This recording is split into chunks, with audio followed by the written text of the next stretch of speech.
Hello, this is for Sunday the 1st of August, the ninth Sunday after Trinity, and the Gospel reading is John chapter 6 verses 24 to 35, Jesus talking to the crowds about true bread.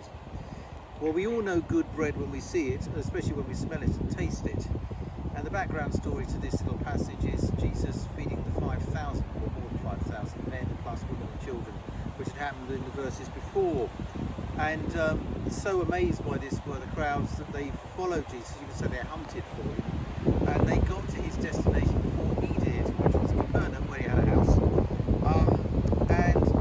They have a little conversation, and it may be what drove them to go after him was because the bread he gave them was high quality, perhaps rather like the best quality wine that he gave to the wedding guests at Cana. Or it may be that they wanted just to see another sensational miracle, or sheer curiosity, or even the thought that this may be the new leader, the new Moses, come to lead the people into a new life and freedom.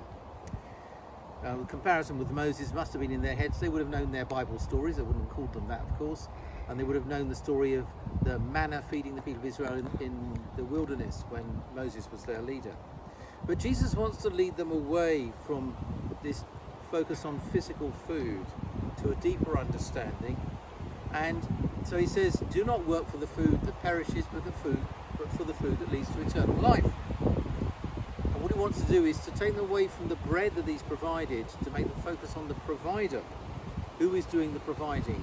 And that's an interesting question, because on the one hand you could say it's Jesus, but Jesus points out to them that in the Moses story it's not Moses who provides the manna that the people of Israel eat, it's God who provides it, and Moses gives the directions for it.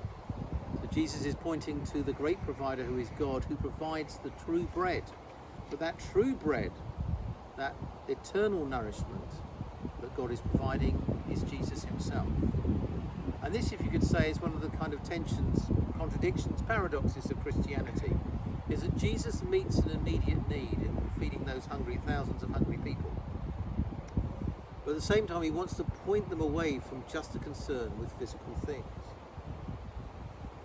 moving from a material understanding to a physical one. The church, and we are still challenged to provide for people when they need it, and the food banks are a classic example of that, which are largely church-run and church-based and church-inspired. And we are physical bodies, and that's something the church should and does celebrate. We take bread and wine at our communion service.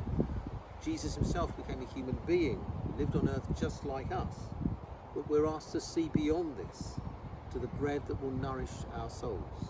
And that, of course, is a self-giving love found in Jesus Christ, the true and living bread.